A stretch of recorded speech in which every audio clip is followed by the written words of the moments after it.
Kontrobersyal, Winersa niya ako. mas pinainit, Ramdam ko ang halik niya sa leeg ko. Bababa sa aking. at mas pag-uusapan. Tinanggal niya bigla yung panty ko. Mga sikretong dito mo lang mapapakinggan. Top Secrets. Top Secrets. Top Secret. Top Secret. Hi Kabisyo, it's me DJ Rakitera and welcome to the program Top Secrets. Kung saan pwede kang makapagbahagi ng iyong pinakatatagong sikreto. At meron na nga po tayong top secret sharer or caller sa kabilang linya. I-welcome na natin siya. Hello, magandang gabi sa'yo. Hello?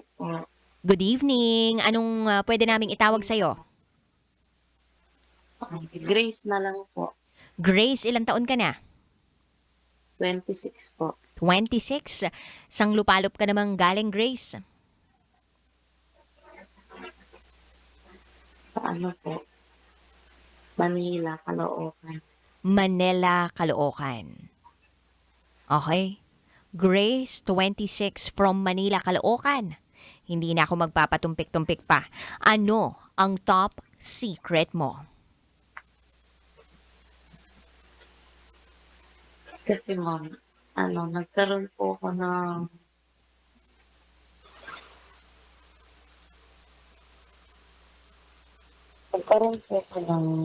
karelasyon.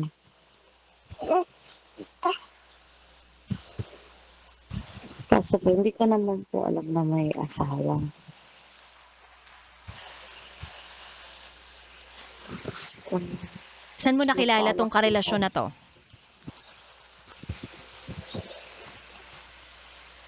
sa friend ko po. Friend mo. Mutual friend. Nakilala mo through your mutual friend. Tama ba? Opo, pinakilala po siya sa akin. Okay. Nagkagustuhan ba kayo agad o naging magkaibigan muna kayo?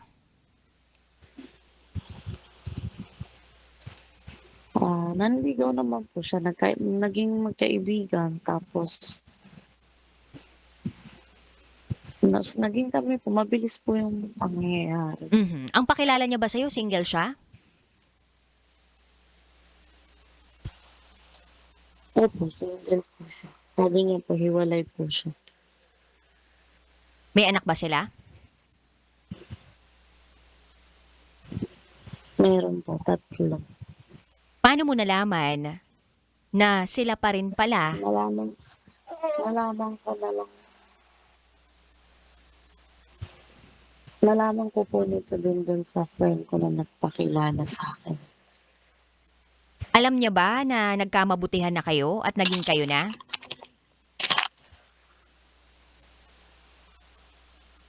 Opo.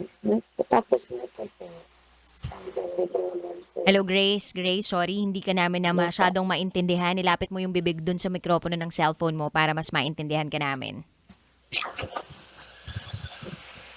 Ito po ba, naiintindihan na po? Ayan, naintindihan ka na namin. Konti na lang maamoy na rin namin yung hininga mo. Ayan. Sorry po, nakalapit na po sa cellphone eh. Yan, pwede naman palang maging ganyan yung boses mo. Okay, go ahead. Okay. Yun po, nalaman ko po na doon po sa friend ko na may anak din po siya, 3. Pero nung unang pinakilala sa'yo, hindi sinabi sa'yo ng kaibigan mo na yon, o pamilyadong tao to ha? Tropa-tropa lang ha? Walang ganun o... Hindi naman niya po sinabi yun. Kasi sabi po nung lalaki, ay, hiwalay ako. Sabi niya, hiwalay ako sa asawa. Tapos yung nalaman ng kaibigan mo na nagkamabutihan kayo, tsaka niya sinabi sa'yo na pamilyadong tao yan. Ganun ba? Opo, tapos nagkaanak po kami. Ngayon po, may baby ako. Ha, may anak kayo Hindi po nitong kami lalaking to na pamilyadong tao. Opo. Okay, so alam ba ni Opo, lalaki na nagkaanak nagkaanak po kayo? kami. Opo, tapos nung pumupunta pa naman po siya sa bahay, nung nagsusustento po siya, lahat ng kailangan ko sa bata, yung pagbubuntis.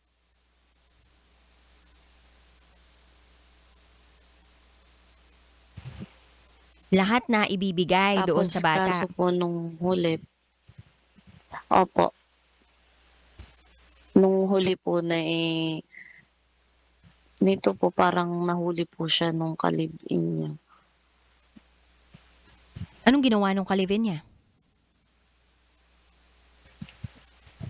Pinagte-text po ako ng mga pangit po na salita.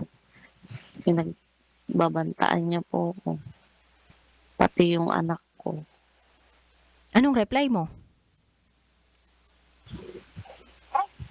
Hindi po ako nag-reply ng mga salitang pangit. Puro magaganda lang po yung sinagot ko na hindi ko alam na may asawa siya.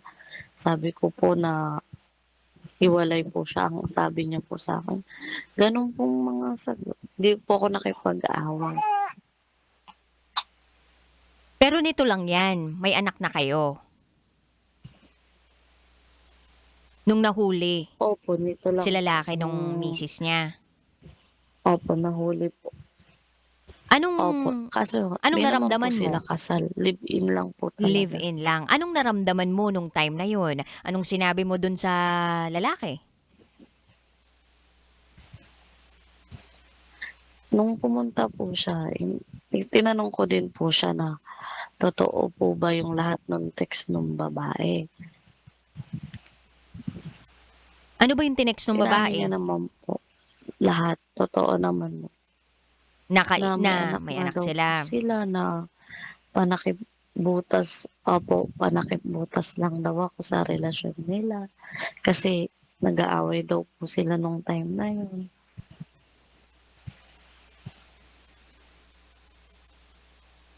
So anong sabi nung lalaki? Anong plano niya para sa inyo? Sabi niya naman po, hihiwalayan niya. Magantay lang daw po ako hanggang manganak daw po ako. Nanganak na nga po ako hanggang ngayon. Hindi pa rin hinihiwalayan yung pangako na live-in.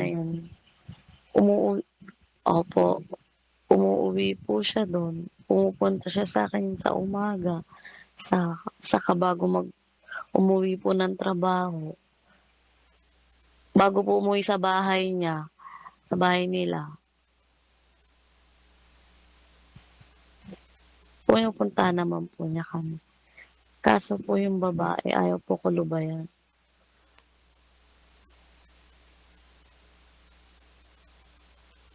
Ano raw plano nung lalaki para doon sa live-in partner niya?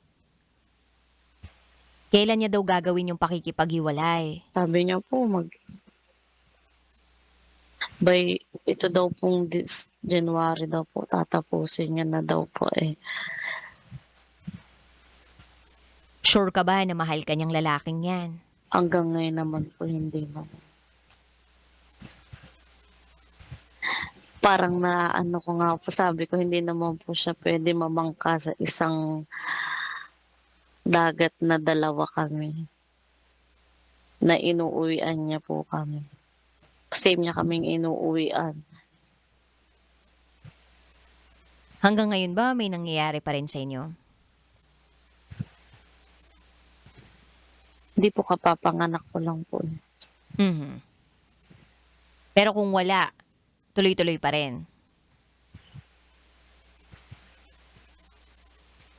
Parang naaano na rin po kasi ako, parang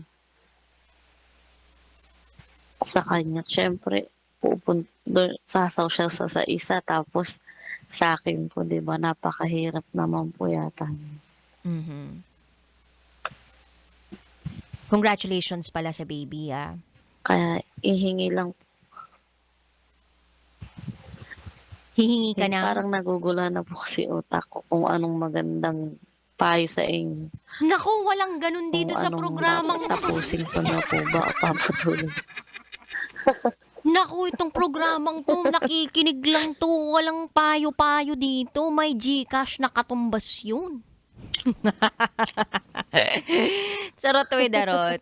Hoy, alam mo, Grace, mas alam mo naman kung anong dapat mong gawin eh. Ikaw yung nakakaramdam ng nararamdaman mo. Kapapanganak mo lang. Siyempre, dun tayo sa may pera, diba? Diba? Ano yun, parehas yung sabay ginawa, diba? Sarap na sarap kayong dalawa, tapos ikaw lang maghihirap. Hindi, kung gugulo buhay mo, sama-sama kayo. O, diba, natawa ka sa sinabi ko, diba?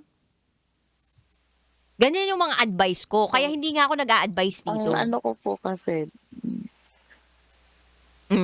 Yung ano mo, inaano na po ko nung babae na pinagbabanta at tapos pinababarangay. pero alam mo, pwede mo rin siya ipabarangay. Total, di naman sila legal na mag-asawa, di ba? Oh, boss, kasal pa yung babae sa una. O, see? Kung baranggayan lang din ng pag-uusapan, kung ipapabarangay, pabarangay mo din. Oh. Feeling ko palaban ka namang babae. Away. Ha? Pero kasama mo yung Opo, anak mo, no? kasi- Naririnig ko eh. Hello. Opo, hawak ko po. Kami Ang lang po cute. dito sa bahay. Parang ano bago pang fresh pa yung tahi mo dyan Opo, CS po. Nako, sis, wag ka masyadong tumawa kasi baka bumuka. Tsaka mahirap pala sa kalagayan mo. Oh. Alam mo yung lalaki, dapat talaga siya yung magbigay ng moral support, emotional support, financial support lalo na. Kumbaga, wag mo na masyadong pansinin muna yung ano niya, live-in partner. Kung Yung kaya mong girl i-block, i-block mo na muna. Tingnan na lang natin kung hanggang saan naaabot yung kanyang enerhiya. Pero kung ako sa'yo, kailangan pa rin ng ama ng bata eh. At kailangan mo pa rin ng suporta sa pagkakataong ito. At maging practical tayo. Ni ako masyadong, dun sa, hindi, maging ma-pride ka kasi niloko ka, ganyan. Oo, parte na yon na parang naloko ka, hindi ka pinagsabihan ng katotohanan. Pero, sabay nyo pa rin ginawa yung bagay na yan, kaya nga kayo nagkaroon ng anak. Dapat, sa hirap, kasama mo din yan. Pag-usapan nyo na lang kung paano nyo palalakihin ng tama yung bata. Pero in terms of financial aspect, kailangan nakakatanggap ka rin sa lalaking yan. Huwag kang papayag na hindi Doon tayo sa totoo lang. Opo. Yan. Nagbibigay naman po siya. Nagkasulatan na rin po kami sa barangay na simula po ng anak ako hanggang paglaki ng bata, magsusustento siya. Ayun, hindi maganda. Gumagamit ka din ng head mo, girl, ha? Ayos ka din dyan.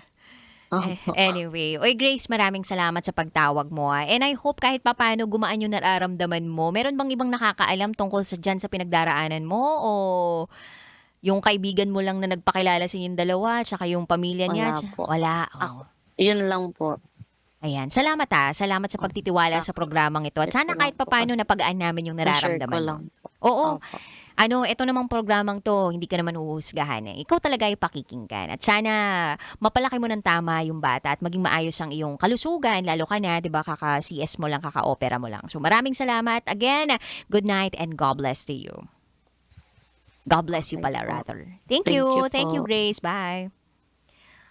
At dyan po natatapos ang ating top secret call ngayong gabing ito. Ikaw, kung meron kang gustong i-share, bukas mo na yan i-share kasi overtime na ako. Bye guys, this has been yours truly, DJ Rakitera. At kayo nakatutok dito sa 90.7 Love Radio. Chose